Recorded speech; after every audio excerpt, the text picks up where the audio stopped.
Halo anak-anak semuanya, berjumpa lagi dengan Bu Tini. Bagaimana kabar anak-anak hari ini? Semoga anak-anak semua dalam keadaan baik dan sehat ya. Baik, anak-anak sudah siap untuk mengikuti pembelajaran online pada hari ini? Baik, hari ini kita akan belajar tema 5, subtema 2, pembelajaran 3 dan 4. Ya, judul subtema kita yaitu perubahan cuaca. Anak-anak, sebelum kita mengawali kegiatan pembelajaran online pada hari ini, kita akan berdoa terlebih dahulu. Ya, Bu Tini akan memimpin. Silahkan anak-anak ikut berdoa dari rumah masing-masing. Marilah kita berdoa dalam nama Bapa dan Putra dan Roh Kudus. Amin. Allah Bapa di surga, kami berterima kasih atas waktu yang boleh kami terima ini. Terlebih kami bersyukur atas kesempatan belajar yang Kau berikan. Kami mohon kepadamu ya Tuhan, supaya Engkau menerangi akal budi kami, agar dapat menerima pelajaran dengan baik. Berilah kami kekuatan, agar dapat memahami pelajaran yang akan kami pelajari ini. Berilah pula kami semangat belajar yang tinggi, supaya kami dapat belajar dengan rajin, tekun, dan teratur. Ya Tuhan, bantulah dan dampingilah kami dalam belajar ini. Amin. Dalam nama Bapa dan Putra dan Roh Kudus. Amin. Baik anak-anak, kita akan melanjutkan pembelajaran hari ini. Nah, siapa yang masih ingat? Di pembelajaran 2 kemarin kita sudah belajar tentang apa saja? Ya, yang pertama kita sudah belajar mengenai langkah-langkah melakukan kombinasi gerak tolakan, melayang, dan mendarat. Lalu, yang kedua kita sudah belajar mengenai faktor-faktor yang mempengaruhi perubahan cuaca. Lalu yang ketiga kita sudah belajar mengenai contoh-contoh persatuan di sekolah. Nah, pada pembelajaran 3 dan 4 kali ini, materi yang akan kita pelajari yang pertama yaitu membandingkan bilangan pecahan. Ya, kemarin di pembelajaran 1 itu masih ada banyak yang salah ya. Jadi nanti perhatikan dengan betul supaya tidak keliru lagi ketika nanti mengerjakan. Lalu yang kedua kita akan belajar mengenai kombinasi gerak, tolakan, dan bergantung. Lalu yang ketiga kita akan belajar mengenai gerak tari berdasarkan waktu. Ya, karena di PP1 kemarin juga masih ada beberapa yang keliru. Nah, anak-anak di sini ada Ayu dan Sinta. Dan juga ada kertas warna. Nah, Ayu dan Sinta ini memiliki kertas warna yang sama besar untuk membuat karya lipat. Ya, kertas milik Ayu dan Sinta sama besar. Nah, Ayu ini akan memotong kertasnya menjadi 5 potongan yang sama besar. Sedangkan Sinta akan memotong kertasnya menjadi 3 potongan yang sama besar. Nah, ini ketika kertasnya sudah dipotong ya, kertas milik Ayu dipotong menjadi 5 potongan yang sama besar. Nah, anak-anak berarti setiap satu bagian ini jika dibuat pecahan nilainya berapa anak-anak? Iya, nilai setiap satu bagian atau satu potongan ini jika dibuat pecahan yaitu nilainya 1/5 ya. Selanjutnya kita lihat milik Sinta. Milik Sinta ini dipotong menjadi 3 bagian atau 3 potongan. Berarti setiap satu potong kertas milik Sinta jika dibuat pecahan nilainya berapa anak-anak? Iya, nilainya yaitu 1/3. Ya, jadi kertas milik Ayu, setiap satu potong kertas nilainya 1/5. Sedangkan milik Sinta, ini setiap satu potong kertas nilainya 1/3. Nah, sekarang ada pertanyaan. Kira-kira potongan kertas siapakah yang lebih besar, milik Ayu atau milik Sinta? Nah, ini kalau anak-anak perhatikan ya, ini tadi milik Sinta, setiap satu potong kertas nilainya 1/5. Sedangkan milik Sinta, setiap satu potong kertas nilainya 1/3. Nah, sekarang anak-anak coba bandingkan dari gambarnya. Lebih besar mana? 1/5 atau 1/3? Lebih besar yang satu kertas dibagi menjadi 5 potong atau satu kertas yang dibagi menjadi 3 potong? Iya, betul, lebih besar yang 1/3. Ya, berarti 1/5 ini lebih kecil dari 1/3. Ya, jadi kita gunakan tanda lebih kecil. Satu potongan kertas Ayu, ya, punya Ayu yang 1/5 ini lebih kecil daripada satu potongan kertas Sinta. Jadi, potongan kertas yang diambil Sinta ini lebih besar daripada potongan kertas yang diambil oleh Ayu. Ya, semoga anak-anak jelas ya. Supaya lebih jelas, ini ada contoh satu lagi. Di sini ada kue. Kuenya ini yang pertama dipotong menjadi 4 bagian yang sama besar. Berarti setiap satu potong kue nilainya yaitu 1/4. Ya, lalu yang kedua kuenya ini dibagi menjadi 6 potong yang sama besar. Ya, berarti setiap satu potong kue nilainya yaitu 1/6. Ya, kalau anak-anak perhatikan, kita bandingkan, berarti 1/4 ini lebih besar atau lebih kecil daripada 1/6? Iya, 1/4 ini lebih besar dari 1/6.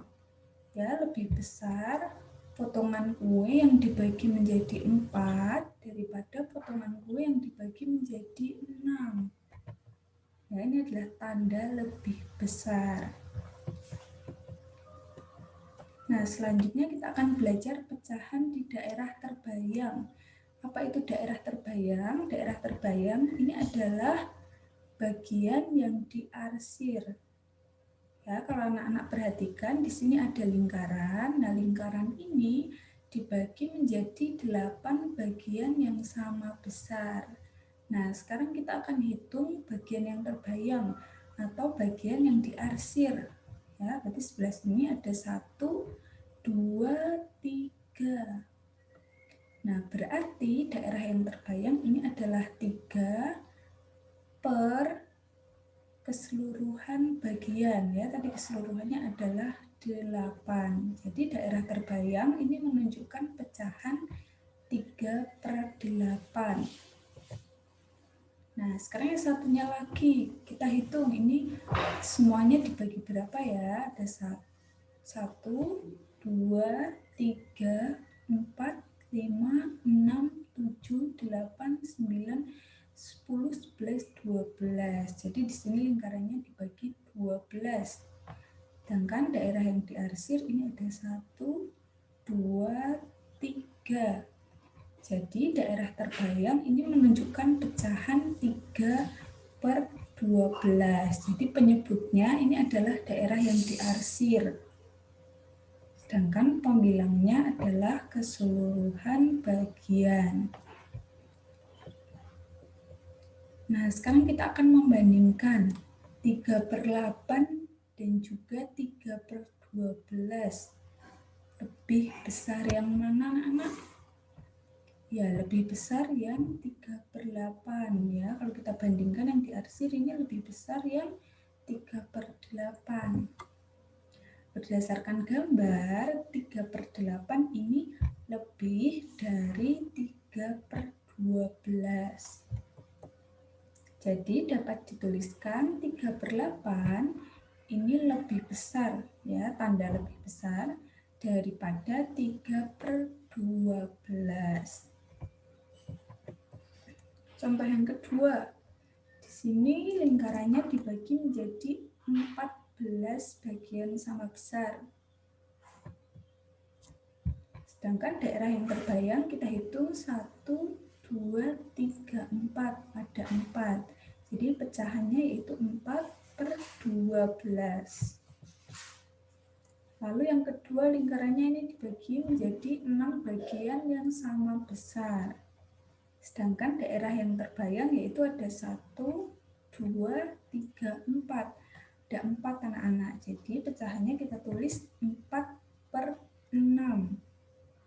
Nah, sekarang kita akan membandingkan 4/12 ini lebih kecil atau lebih besar daripada 4/6 anak-anak. Ya, kalau kita bandingkan yang di arsir ini lebih kecil daripada yang 4/6. Jadi kita menggunakan tanda lebih kecil, ya. Jadi hasilnya 4/12 ini lebih kecil daripada 4/6. Nah, selanjutnya kita akan belajar kombinasi gerak, tolakan, dan bergantung. Langkah yang harus dilakukan yang pertama yaitu berdiri tegak di bawah palang, lalu pandangannya ke depan. Langkah yang kedua yaitu langkahkan kaki kanan ke depan, lalu ditekuk. Kedua tangan lurus ke belakang. Lalu langkah yang ketiga, tolakan kaki kanan ke atas, lalu ayunkan kedua tangan ke atas untuk meraih palang. Ya, palang ini akan digunakan untuk bergantung. Nah, langkah yang terakhir yaitu bergantunglah menggunakan kedua tangan dan peganglah palang dengan kuat. Yaitu tadi anak-anak cara melakukan kombinasi gerak tolakan dan bergantung. Nah, selanjutnya itu gerak tari berdasarkan waktu. Ada berapa anak-anak kemarin? Ada 3. Ya, yang pertama yaitu gerak tari dengan waktu cepat. Kalau waktu cepat ini berarti hanya 1 hitungan. Lalu yang kedua, gerak tari dengan waktu sedang. Gerak tari dengan waktu sedang kemarin ada berapa hitungan anak-anak? Ya, ada 2 hitungan.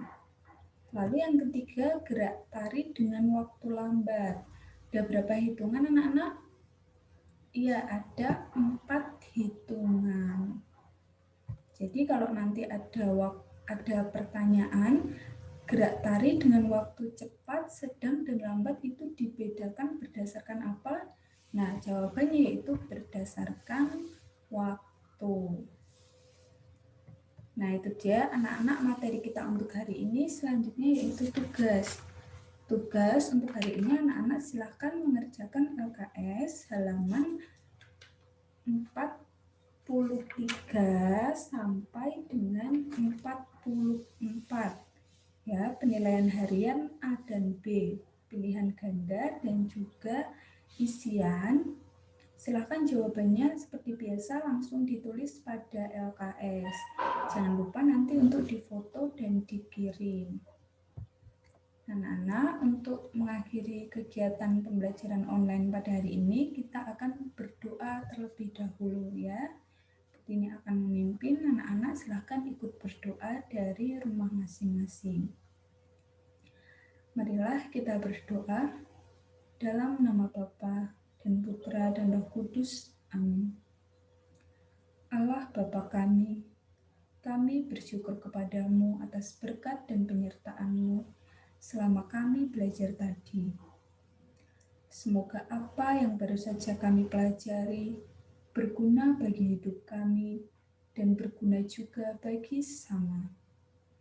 Ajarlah kami untuk tidak menjadi sombong atau congkak, karena hasil belajar ini. Kami mohon ampun atas segala kelalaian selama belajar tadi. Semoga kesulitan dan kegagalan dalam belajar tadi tidak membuat kami mudah putus asa. Semuanya ini kami serahkan kepadamu dengan pengantaraan Kristus Tuhan kami. Amin. Dalam nama Bapa dan Putra dan Roh Kudus. Amin. Baik anak-anak, terima kasih sudah mengikuti pembelajaran pada hari ini. Jangan lupa tugasnya dikerjakan dan dikumpulkan.